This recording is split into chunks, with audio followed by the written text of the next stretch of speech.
can we maybe start?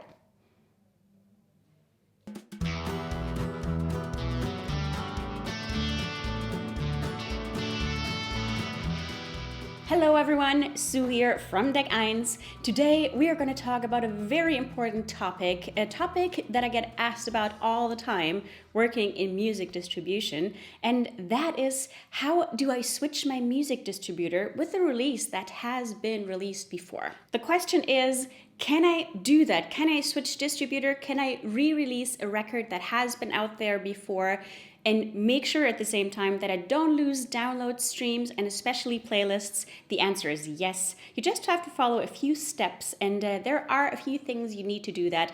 In this video, I'm going to show you what that is and how you do it. You should also make sure that you subscribe to this channel and hit the bell so you're not missing any video in the future. This also supports us so we can make many more videos for you. If you want to switch your distributor, that can have many reasons. Sometimes it's just because you are not necessarily happy with your current distributor, you don't want to pay annual fees, or maybe you just didn't like the customer support. On the other hand, sometimes also bands and artists part ways with their labels, and then you obviously still want to re-release your music because you want your records to be out there and not just disappear. If you are in one of those situations, then this video is exactly the right video for you. There are just a few steps that you have to follow, and there are a few things you need, but it actually is really easy. This definitely will ensure to keep your streams and your playlists. So what exactly do you need to actually switch your release to another distributor? First of all, you will need the barcode,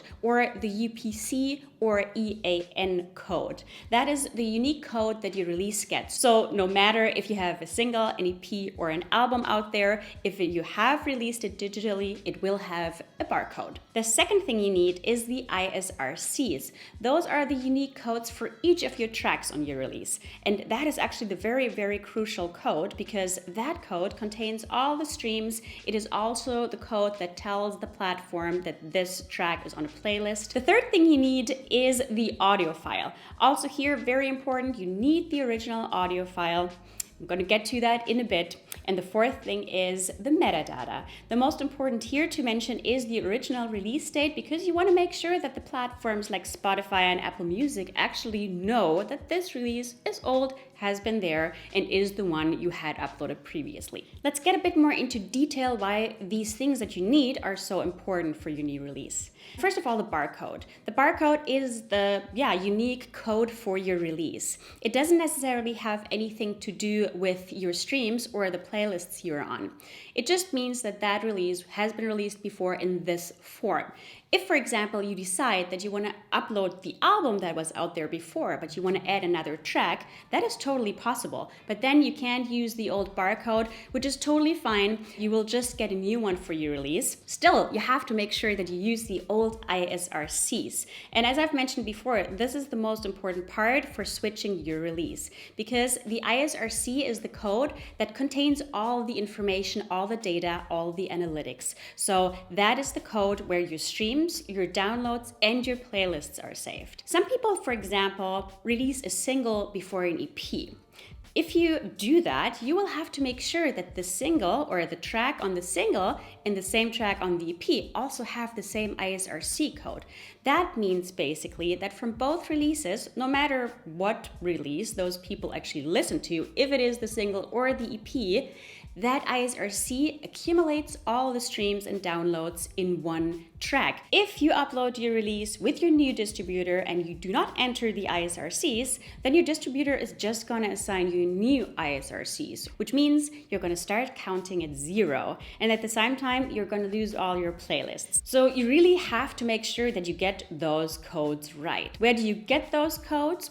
You have released with a distributor before, so you either log into your dashboard with your old distributor and you can see all those codes there, and you just literally copy and paste them from there, or also you can find them online. For example, 𝗚𝗢𝗐, they also offer a database with every release that is out there, or you just send an email to your distributor. Which brings me to the next important thing, the audio files. As I have mentioned, it is very, very important that you use the original audio file.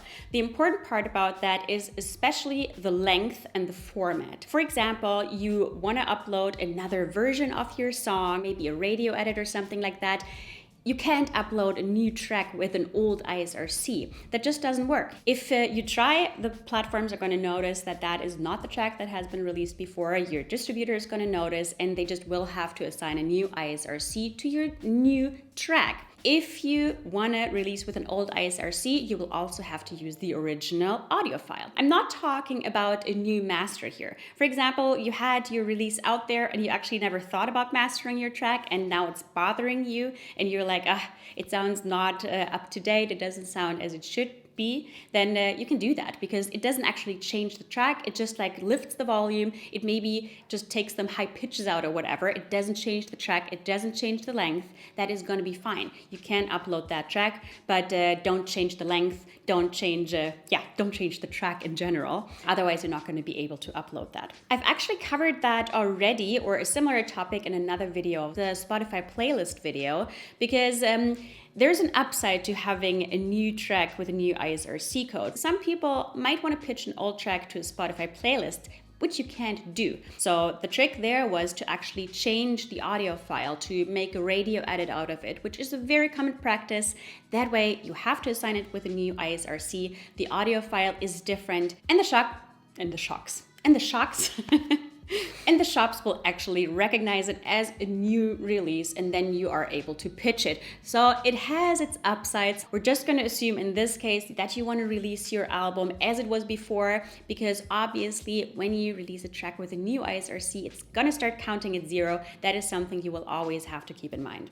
Same for the barcode, actually. If you want to release a deluxe version of your album, for example, so you're going to have some extra acoustic versions of your songs or whatever, that makes it a different release. So you're going to need a new barcode, UPC or EAN code as they're called, with your distributor. It doesn't really matter, because the important part, again, is the isrc. I've mentioned it so many times, but yeah, I hope by now you know. We just assume in this case you are an independent artist, you have your music released with the music distributor already.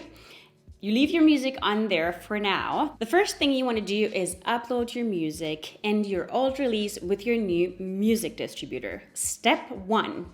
Step 2, as I have already mentioned, you enter all the old metadata with your old release.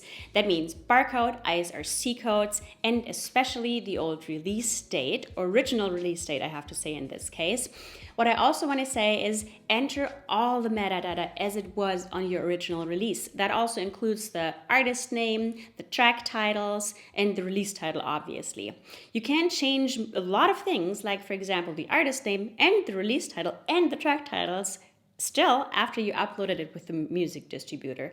But to make sure that the platforms are not confused, or to make sure that they actually recognize this as the release as it was before, I would just keep it the same. When you upload your new release with your new music distributor, you will also have to choose a new digital release date. That is the release date that your release is going to be live with your new distributor. So it doesn't have any other meaning than that. That can be in the future, a couple of weeks from now maybe. What you really want to make sure is that there is some sort of overlap with your new release and your old release with your old distributor. What I want to really emphasize here is you pick that release date, your release is online, and the same day you can already request a takedown with your old distributor. Requesting a takedown means that after a few days, maybe a week or two, your release, your old release in this case, is going to disappear out of the shops. By then, your new release has already been online for a couple of days, for a week or something like that. That will ensure you to actually stay on the playlists that you were placed on before, or your tracks. Just to give you an example, if you wouldn't do that, if you would request the takedown with your old distributor, your release would just be taken down, your songs and tracks that were in playlists are just disappearing out of those playlists, and you would have no guarantee that with re-uploading your release, you would go back into those playlists with your tracks. So make sure that there's a small amount and a couple of days of overlap with your old distributor. This said, it also actually, technically from the shops, isn't necessarily allowed to have two releases online at the same time that are the exact same release. It doesn't matter if it's a couple of days or a week or two, but you shouldn't push that too far. So really, I recommend you request the takedown the day of your new release or a few days after to make sure your distributor doesn't get in trouble. Post. So just to sum it up one more time, the two most important things about this whole process: the isrcs are the codes that contain all the data about downloads and streams, so make sure you enter the old isrcs. On the other hand, the overlap is the most important thing when it comes to playlists and keeping your playlists with your tracks. Once your release is uploaded with your new digital distributor, you can change all sorts of things after that. You can change your artist name, you can change your artwork, you can change the track titles, but again, do that after, and when you actually make sure that your new release is online, all the streams are there, all the downloads are there, and then you can do this safely with no worry that anything is getting lost after. Still, I recommend you're not closing your account with your old distributor yet, because it, as you probably know already, it takes a couple of months for your distributor to actually collect the revenue from the shops. So even if you requested a takedown with your old distributor, you will still get revenue from those shops with your old distributor, and that actually for a couple more months. So yeah, make sure you're still collecting those royalties from there, because it's also going to take a couple of months with your new distributor until the royalties are coming in. And as you might know by now, we have a Spotify playlist called 𝗧𝗏𝗏𝗏𝗧𝗏𝗏𝗏, and we add new tracks to that playlist every week, and also in between and all the time. And this week we're going to add Katie J. Pearson with her track Fix Me Up, amazing singer-songwriter from the UK. You should definitely check her out, and obviously also our Spotify playlist. All right, that was it for this video today. Thanks for watching, and I see you guys soon whenever we upload the next video.